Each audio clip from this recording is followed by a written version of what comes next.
आचार्य जी, मेरी आवाज़ आ रही है आपको? आ रही है, कहिए। सर, मेरा नाम अदिति है, मैं बीटेक थर्ड ईयर की स्टूडेंट हूँ एनआईटी राउरकेला में। तो सर, 2 साल पहले मेरे पिता का देहांत हुआ था। उस घटना के बाद से मैं आपको लगातार सुन रही हूँ और गीता समागम से मैं 2023 से जुड़ी हूँ। आपको सुनकर जीवन के प्रति डर कम हुआ है, काफ़ी बदलाव भी आए हैं। मैंने खुद को बेहतर बनाने के लिए कौशल विकसित करना भी शुरू किया है। सर, इम्प्रूवमेंट भी दिख रहा है, पर कभी-कभी ऐसे मोमेंट्स आते हैं जब सैडनेस और लवलेसनेस जैसी फीलिंग आती है। तो सर, जैसे अभी 12 जनवरी को आपने अभी बताया कि युवा दिवस आ रहा है, तो उस दिन स्वामी विवेकानंद जी के बारे में हमें उस दिन के थ्रू काफ़ी पता चलता है कि उन्होंने भीतरी और बाहरी दोनों ही जगत में बहुत संघर्ष किए हैं और ये भी समझ आता है कि उन्होंने बहुत ही एक मजबूत जीवन जिया है। उसी तरह सर, आप भी लगातार संघर्ष कर रहे हैं। तो सर, मेरा क्वेश्चन ये है कि इतना इतना ज़्यादा सुन लेने के बाद और आपसे भी इतने टाइम से जुड़े रहने के बाद मुझे ये जो बीच-बीच में एक लवलेसनेस और सैडनेस वाली जो फीलिंग आती है, जो एक वीकनेस जैसी साउंड करती है जब भी ऐसा फील होता है। तो सर, ये क्यों आती है और इसे कैसे टैकल करें, इस पे आप आपका मार्गदर्शन चाहिए। जब किसी चीज़ की कमी हो जाती है ज़िंदगी में, तो किसके पास जाते हो?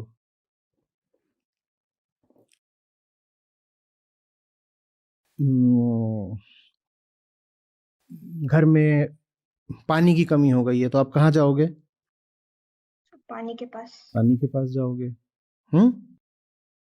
जो पानी दे सकता है, उसके पास जाओगे, है ना? यस। घर में किस चीज़ की कमी, कपड़े की कमी हो गई है, तो आप कहाँ जाते हो? जो कपड़े दे सकता है, उसके पास, है ना? यस। आपका चश्मा टूट जाए, आप किसके पास जाओगे? जो चश्मा बना सकता है, उसके पास जाओगे, है ना? यस। तो जीवन में प्रेम की कमी हो जाए, तो किसके पास जाओगे? जो प्रेम सिखा सकते हैं। बस खट से यही करना है। जैसे ही लगे कि जीवन में प्रेम की कमी है, कूद के वहां पहुंच जाओ जहां प्रेम बरसता है। और प्रेम वैसे नहीं बरसेगा जैसे हम सोचते हैं कि रोमांस वगैरह। प्रेम बरसता है सच्चाई में। जहां सच्चाई देखो, दृढ़ता देखो, सफाई देखो, निष्कामता देखो, वहां प्रेम है। जहां करुणा देखो, वहां प्रेम है। जहां वीरता देखो, स्पष्टता देखो, निडरता, वहां प्रेम है। उनके पास तो चले जाया करो तुरंत। और वहां नहीं जाओगे तो आपके लिए बड़ा खतरा बता देता हूं। आपकी जो अभी उम्र है, बीटेक थर्ड ईयर में हो, वहां नहीं जाओगे तो किसी बहुत गड़बड़ जगह चले जाओगे।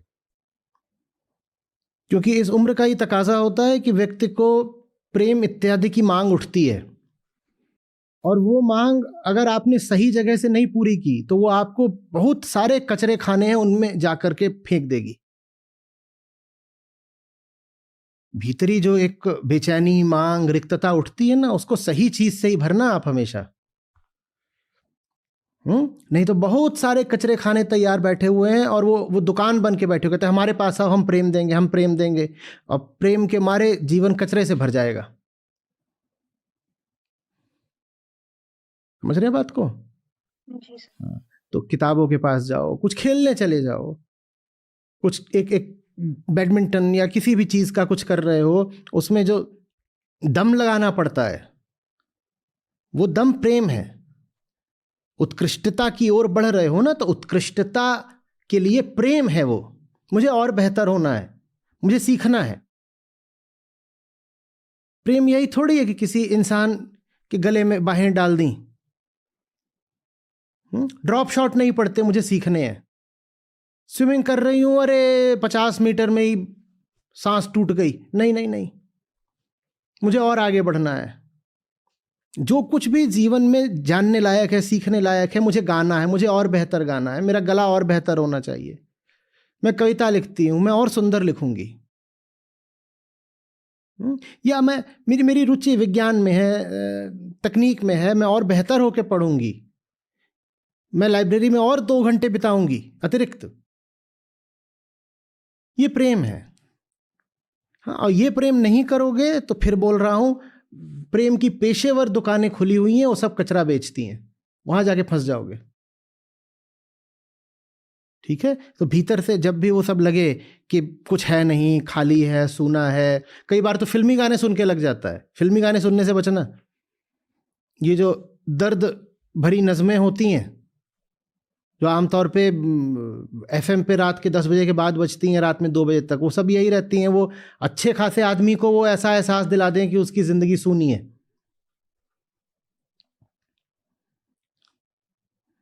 एक रो रहा था गाने सुनते हुए, रेडियो पे आ रहे थे आधी रात के बाद के। काहे को रो रहा है? बोल रहा लड़की की बहुत याद आ रही है उसकी। मैंने कहा पर तेरे जीवन में तो कभी कोई थी ही नहीं। जिनका कभी अफेयर नहीं हुआ होता वो भी ब्रेकअप के दर्द से रोना शुरू कर देते हैं। घटिया संस्कृति और घटिया माहौल में ये ताकत है कि वो आपको किसी भी कचरे में फेंक दे। अभी सुनो आप, अभी कोई आप दर्द भरा गाना सुन लो और देखो कि आपको भीतर से ना लगने लगे कि अरे रे, रे, मेरे लिए तो लिखा गया है।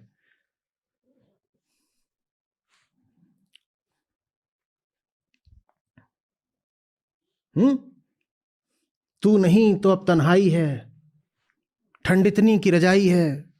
और यही अभी इसमें इसके पीछे कोई दर्द भरी धुन डाल दी जाए तो देखो अच्छे अच्छे हिल जाएंगे, रजाई भी हिलेगी।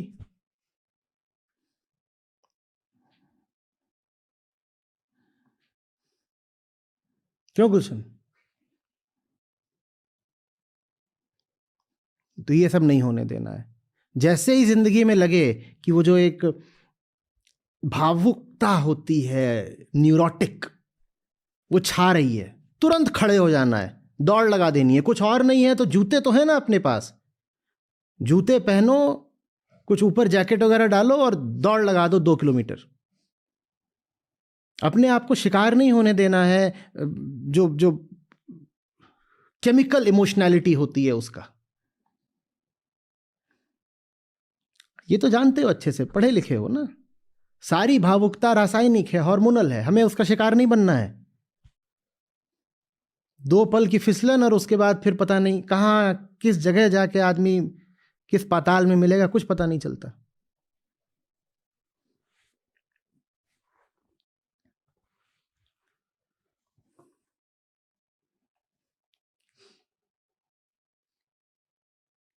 और सर मतलब कंटिन्यूअसली एक राइट डायरेक्शन में मूव करते रहें, इसके लिए मतलब क्या खुद को बार बार याद दिलाएं कि जो कुछ राइट है ना उसे जिंदगी में तवज्जो दो, जिंदगी को उससे भरते चले जाओ। ये मत सोचो कि महंगा है, ये मत सोचो कि अभी इसका क्या काम है। जो कुछ भी ऊंचा, उत्कृष्ट, श्रेष्ठ, सुंदर दिखे उसको अपने जीवन, अपने घर में लाकर भरो। वो कब काम आ जाएगा पता नहीं चलता। और अगर उससे नहीं भरोगे जीवन को तो जीवन खालीपन तो बर्दाश्त करता नहीं, जीवन किन्हीं और चीजों से भर जाएगा ना। यस। तो आपका कमरा है, आपके कमरे में दीवालों पर रैकेट्स होने चाहिए 2-3 अलग अलग तरीके के, अलग अलग स्पोर्ट्स के। बड़ी सी बुक शेल्फ होनी चाहिए, उस पर कम से कम नहीं तो जितना भी बड़ा कमरा हो, मान लो 100, 200, 400 किताबें हों।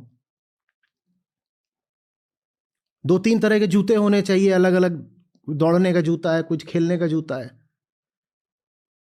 हो सके तो कोई वाद्य यंत्र हो, कुछ आप बजा रहे हो, कुछ भी हो सकता है जो आपका बजाने का मन करता हो, बांसुरी से लेके गिटार से लेकर के वीणा, जो आप कर सकते हो।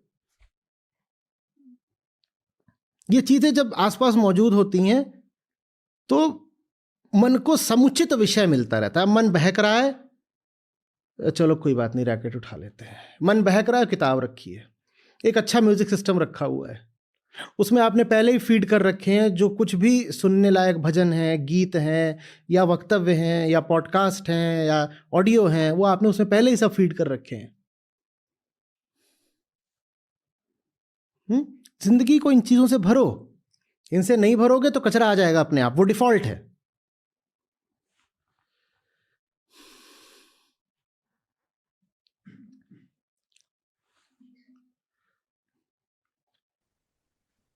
सर एक और पर्सनल क्वेश्चन है, वो पूछ सकते हैं क्या?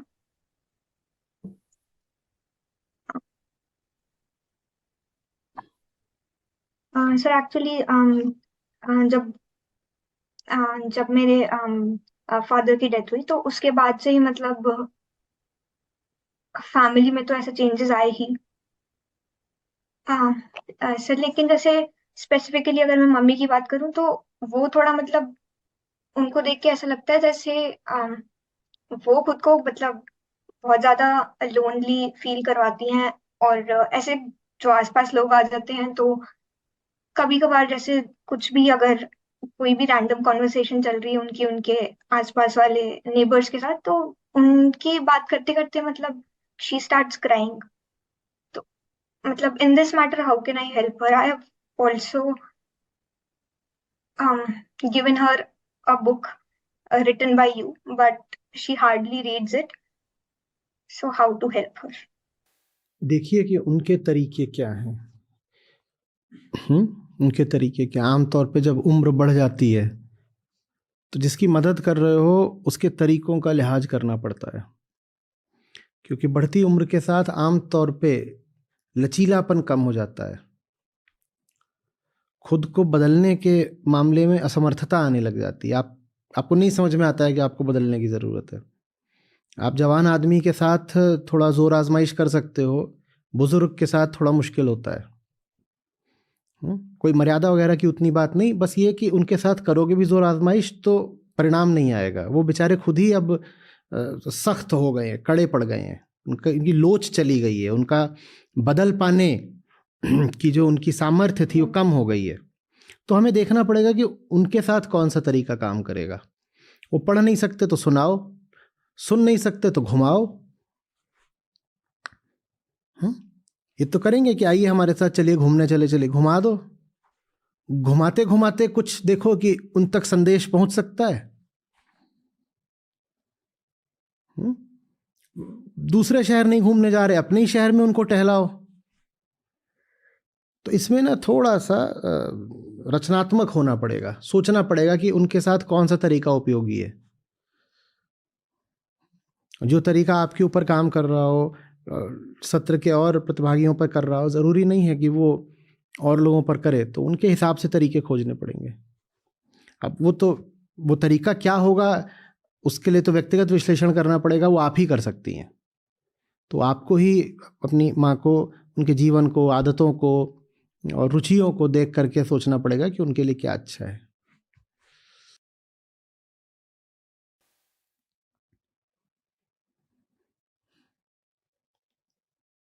धन्यवाद आचार्य जी।